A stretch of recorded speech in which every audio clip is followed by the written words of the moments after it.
In some ways, 2022-23 saw peak Guardiola in English football. Not only did Man City win the league, but this time their closest rivals Arsenal were playing a form of Pep-ball, while championship winners Burnley were also building on foundations laid by the Catalan coach. And with principles of Pep's beloved juego de posicion style of play visible in sides like Brighton, it seemed like the manager had succeeded in moulding the league to him. But ironically, his City side actually represented a departure from what he'd done before.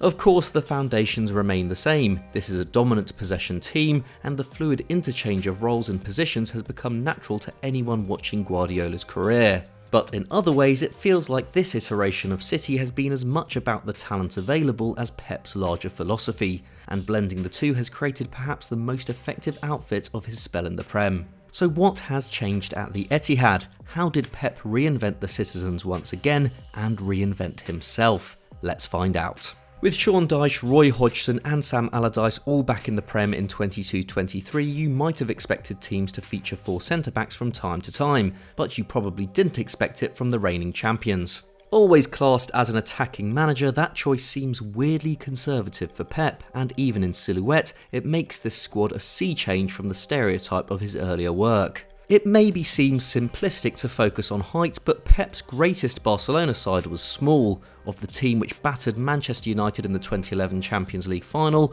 just 3 were over 5'9". That team dominated through technical mastery, and while that has continued to be Pep's chief weapon, though through his spells at Bayern and Man City, it's notable that this year's side has been highlighted as his least fluid team, but is also by far his largest. Rodri, the centre-backs and Kevin De Bruyne have always given the team size and physicality, but the addition of Haaland, as well as the specialised use of John Stones and the rotation of Manuel Akanji and Nathan Ake on the left, have made the team noticeably larger and stronger. While their entire squad is actually the 3rd shortest in the league, the average height of their core of regulars, the 14 players with over 1,500 league minutes this season, is close to the middle of the pack. And though that may not sound like a big deal, matching up to sides like United, Liverpool and Newcastle physically while maintaining the highest technical level in the division makes them almost impossible to play against. Over 2 legs against Real Madrid, the citizens won 56% of the duels they contested.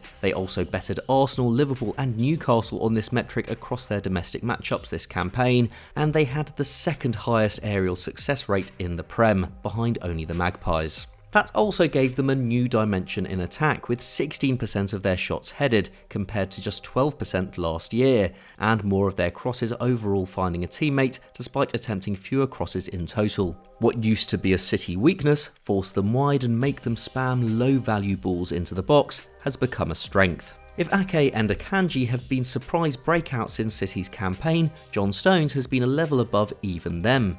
Each season it seems like Pep loses interest in one of his centre-backs and rediscovers another, and this year Laporte's loss was Stone's gain, the Spaniard dropping from 2,800 minutes to under 1,000 and the Englishman going from 12 league starts to 21. Pep's preoccupations as a coach have always been twofold: increasing midfield control and guarding against counters, especially in the Premier League, where fierce competition means defence is tougher, with Pep conceding 0.82 goals a game with City compared to 0.69 with Bayern and 0.71 with Barcelona. And in 29-year-old centre-back Stones, he's found a tool capable of helping with both. As the season has gone on, Stones, though largely still starting in his usual position, has stepped into midfield more and more in possession, allowing Gundogan and De Bruyne to play higher upfield. That's not so uncommon. Centre-backs often drive forward, and City lost Cancelo and Zinchenko for different reasons during the year, who previously would move from the defence to the central area.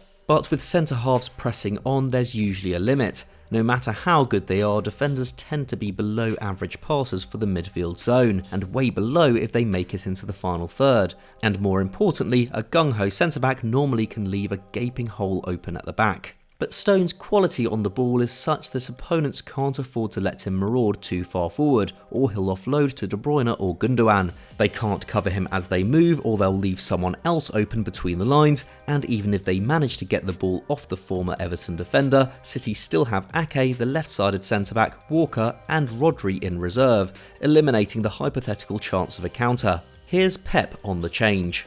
You need a proper defenders to win duels 1 against 1. Otherwise, in this competition, Champions League or in that levels, they need one action to beat you. And Nathan give us that boost that didn't have in the past. I think the biggest step this year, one in the back four, was a real proper defender. Essentially, pushing Stones up from defence means City can go forward with 5 men, but without committing the fullbacks, allowing him to have attackers attacking and defenders defending. It almost feels like cheating. Pep seems always to have an extra man. It's no wonder then, as Ashwin Rahman has noted in his work for The Analyst, that the speed with which opponents move forward against City has gone from the 10th slowest in the Prem to the slowest outright. Every yard upfield is a grind. So, like normal sides playing a high line, City gave up very few chances, 7.7 a game, the fewest in Europe's top 5 leagues. But unlike other teams of their type, those chances were only of average quality, 0.11 xG per shot, and rarely landed on target, with just 89 attempts troubling Ederson all season, 33 fewer than the next best Premier League side, Brighton. Teams struggled to counter them, and when they did, their counters ended in only middling shots, and the result, their 32 xG allowed, is the best on the continent. So that's the backline and the middle line, but what about the attack? Well, it's only been a year, but it's safe to say that Haaland is not going to be ditched by his coach the way Zlatan Ibrahimovic once was, and arguably the focus on the Norwegian has prompted the biggest change in Pep's approach in a decade. When City sold Sterling and Jesus last summer, we pointed out that they were clearly prioritising one kind of wide man over another, keeping their creative build-up types over their inside-forward shot-getting types. And building an attack around a central frontman, at least to this degree, is new for Guardiola. Whether it was Messi or Alexis Sanchez at Barca, Robin and Ribéry at Bayern, or even Sane, Sterling and Mahrez at City, the Catalan has always created an attack that fed wingers. Even with Lewandowski up front, the manager squeezed 20 league goals out of Thomas Müller. But this year, Grealish, Mahrez and Foden have dropped from 7.9 shots a game between them to 6. Only Haaland and Foden have got more than 6 touches in the box a game compared to 4 players doing so last year. Foden was the second top scorer in the team with 11, only twice in Pep's career has the second best tally been so low. The side, as predicted, became about one thing: funneling chances to the big man, in a way that even Messi-led Barca or Lewandowski's Bayern didn't. And though that could have been risky, if say injury had removed that focal point, it paid off in spectacular style, with Haaland scoring a record-breaking 36 goals in league play and racking up 33 xG, more than Cristiano Ronaldo managed in any campaign after 2016. Seeing a special contributor in front of him, Pep was flexible enough to gamble his season on that player. Rather than force the team to play in his preferred way, Pep was led to remake his style by the talent at his disposal.